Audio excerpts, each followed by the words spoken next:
Assalamualaikum warahmatullahi wabarakatuh. Alhamdulillahirabbil alamin wassalatu wassalamu ala asyrafil anbiya'i wal mursalin sayyidina Muhammadin wa ala alihi wa ashabihi ajma'in. Faqala Allah Ta'ala fi kitabihil karim, ya ayyuhalladzina amanu taqullaha haqqa tuqatih wa la tamutunna illa wa antum muslimun. Jamaah sekalian rahimakumullah, hari ini hari Jumat tanggal 1 Mei 2020 ya, pekan awal dari bulan Ramadan 1441 Hijriah, Ramadan Mubarak ya. Kita berharap Ramadan kita adalah Ramadan penuh keberkahan. Dan hari ini kajian akhir zaman masih meneruskan sedikit pembahasan dari kitab fenomenal karya Syekh Ahmad Thompson, penulis Muslim berkebangsaan Inggris. Beliau menulis buku dengan judul Dajjal the Antichrist ya. Buku ini sudah diterjemahkan ke bahasa Indonesia dengan judul Sistem Dajjal ya. Ini covernya seperti ini ya. Tetapi yang setahu saya, yang penerbit Semesta Bandung ini seperti ini tampilannya sudah tidak ada sekarang ya, karena sejak tahun 2002 sudah sama sekali tidak kita jumpai di berbagai toko-toko buku ya. Yang ada adalah yang seperti ini sekarang. Sama isinya, judulnya pun sama, Sistem Dajjal, penerbitnya berbeda, Zahira ya. Nah, di dalam buku ini kita lihat gambar depannya adalah gambar dari $1 American Bill ya, dari Great Seal atau materai mulia yang ada di lembar $1 Amerika Serikat ya. Nah, di dalam gambar ini kita lihat ada syarat simbol ya, syarat pesan-pesan ya. Pertama, dia menggambarkan adanya satu piramida tunggal yang terpotong bagian atasnya, lalu di atas piramida tunggal itu ada sebuah segitiga yang ukurannya cocok untuk menjadi pucuk piramida itu, tapi sengaja tidak dipertemukan, tidak bersentuhan, seolah-olah ingin mengisyaratkan bahwa it has not been installed yet, belum diinstal gitu ya. Sedangkan dalam segitiga kecil itu ada gambar mata tunggal ya. Dan di sekitar segitiga bermata tunggal itu ada garis-garis yang mengisyaratkan seolah-olah segitiga bermata tunggal itu merupakan the source of light ya, sumber cahaya, sumber petunjuk, sumber bimbingan ya. Dan bagi kita umat Islam, simbol mata tunggal itu sangat mudah kita pahami karena asosiasinya sangat jelas, sebagaimana sabda Nabi SAW yang mengatakan, innahu a'warul aini wa inna rabbakum laisa bi'awar. Sesungguhnya dia, si Dajjal itu bermata sebelah, sedangkan Rabb kalian Allah Ta'ala tidak bermata sebelah ya. Nah, kemudian mereka tulis di bawah piramida itu kalimat berbahasa Latin Novus Ordo Seclorum atau NOS ya. Dan kalimat ini bermakna New World Order, tatanan dunia baru.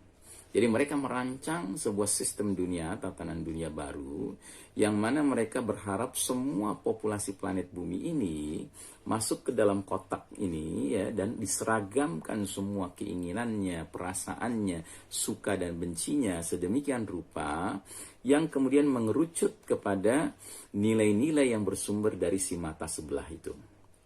Yang berarti nilai apa? Nilai-nilai kekufuran, nilai-nilai kesyirikan ya.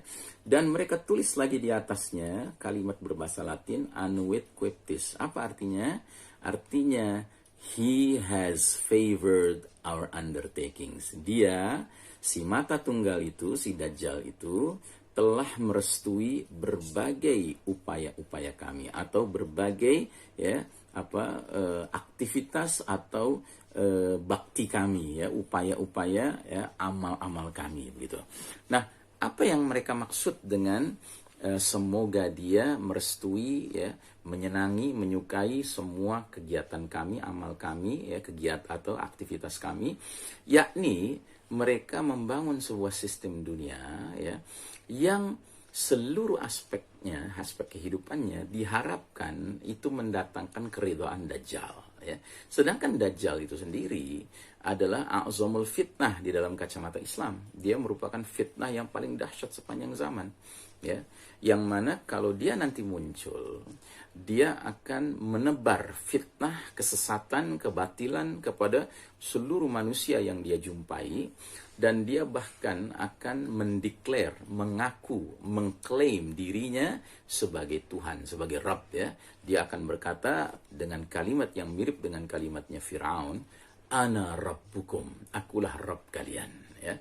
Dan rumitnya adalah bersama klaimnya itu dia bisa menampilkan berbagai atraksi, ya, berbagai tampilan yang menakjubkan, ya, tentunya sihir, ya, yang menyebabkan manusia menjadi kagum kepada dia, bahkan takluk kepada dia, bahkan tunduk kepada dia, dan akhirnya apapun yang dia inginkan manusia merasa perlu memenuhinya. Dan dikatakan dalam hadis, ya, bahkan dalam ayat, ya, bahwasanya Dajjal ini ketika orang-orang yang selama ini tidak beriman berjumpa dengan Dajjal, maka segera mereka akan menjadi hamba Dajjal, ya. Bahkan orang-orang yang mengaku beriman tapi selama ini tidak mengisi waktunya, umurnya dengan amal soleh dan amal ibadah, yang mereka justru mengisi waktunya dengan amal maksiat, mereka bergaulnya dengan kalangan dugem, ya, dunia gemerlap, ya kan, mereka sangat patuh kepada sistem dunia yang penuh dengan kesesatan ini. Akhirnya mereka juga menjadi hamba-hamba Dajjal yang pasrah berserah diri kepada Dajjal. Dalam hadis Nabi mengatakan bahwa ketika Dajjal nanti muncul, dia menawarkan sungai air yang jernih, yang dingin, yang segar, dengan sungai api yang panas, yang mengkhawatirkan, yang mengerikan, ya.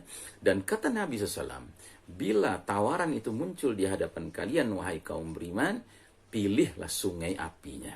Masukilah sungai api itu sambil memejamkan mata, sambil membaca asyra ayat min awwali suratul kahfi. Bacalah 10 ayat pertama dari suratul kahfi.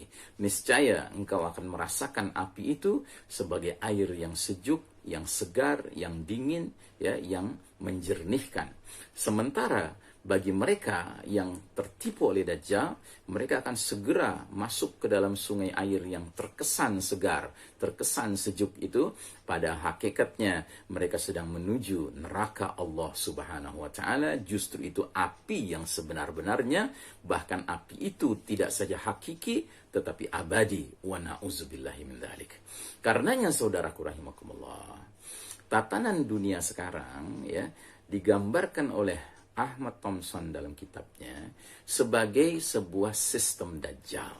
Artinya tatanan ini memang tatanan sebelum datangnya Dajjal.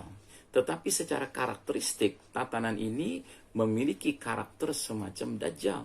Artinya begini, sistem ini bertingkah laku, berpolah sedemikian sombongnya, sehingga siapa saja yang mau tunduk kepada sistem ini dalam berbagai aspek kehidupannya, entah itu aspek politikkah, hukumkah, ekonomi, sosial, budaya, bahkan mediskah, peternakan, pertaniankah, ya, pendek kata semua bidang kehidupan, militer, ya, pendidikan dan seterusnya.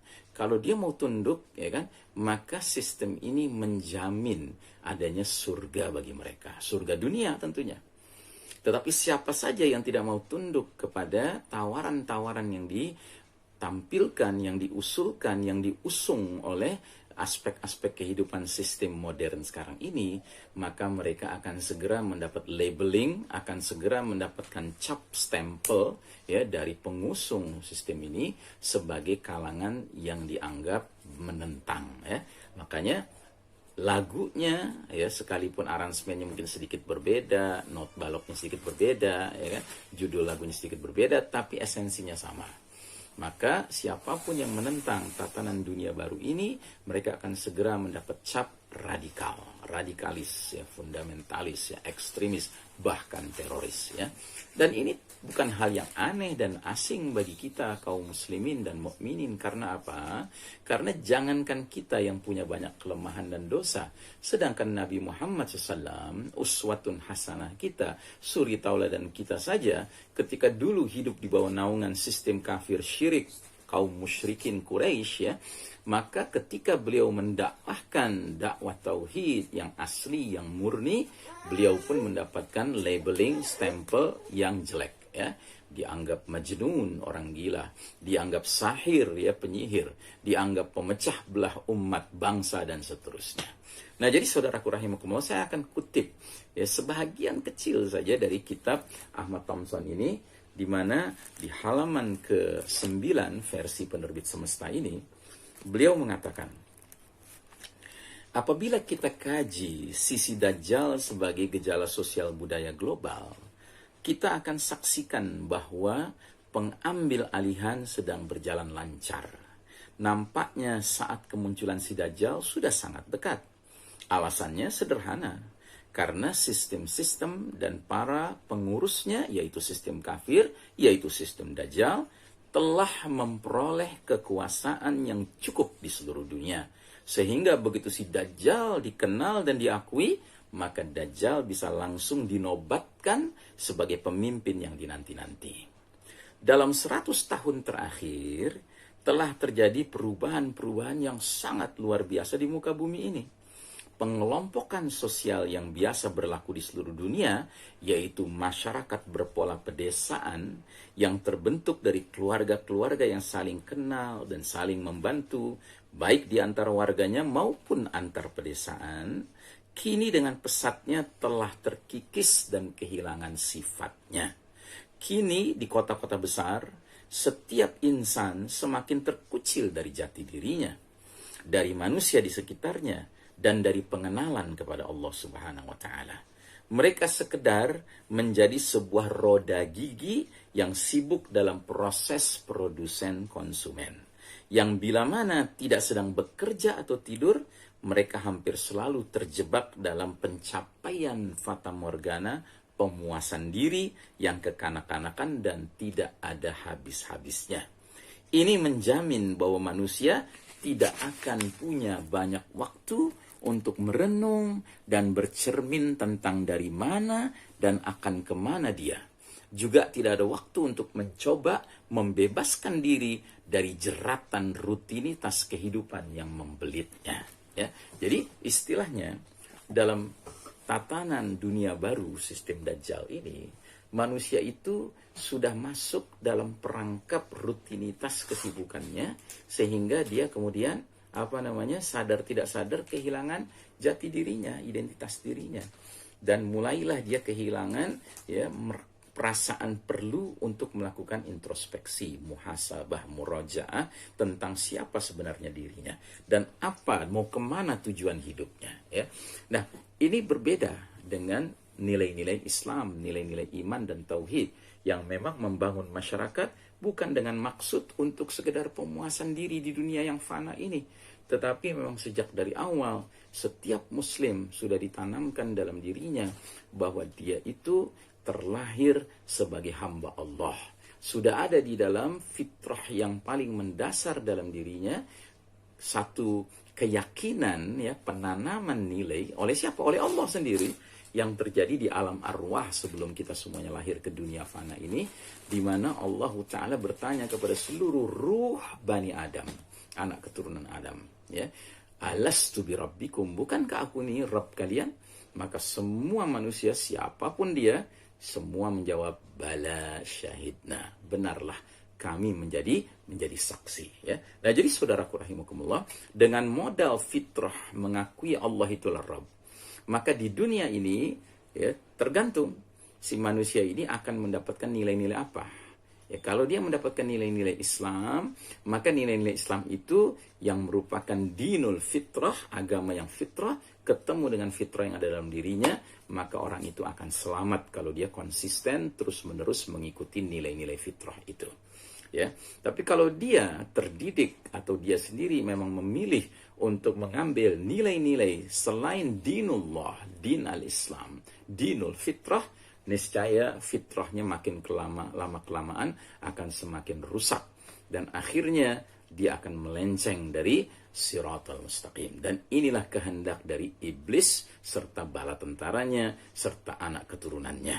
Karenanya saudaraku rahimakumullah, mudah-mudahan kita yang ditakdirkan Allah hidup di era penuh fitnah di akhir zaman, era di mana Allah Ta'ala memang sedang menguji kita umat Islam dengan posisi sedang kalah, sementara Allah izinkan kaum kafir yang memimpin dunia ini, khususnya al-Yahud wan Nasara, maka mudah-mudahan kita bisa tetap istiqamah sekalipun berat. Ya. Demikianlah, wassallallahu ala nabiyyina Muhammadin wa ala alihi wa sahbihi wa sallim tasliman, walhamdulillahi rabbil alamin, wassalamu alaikum.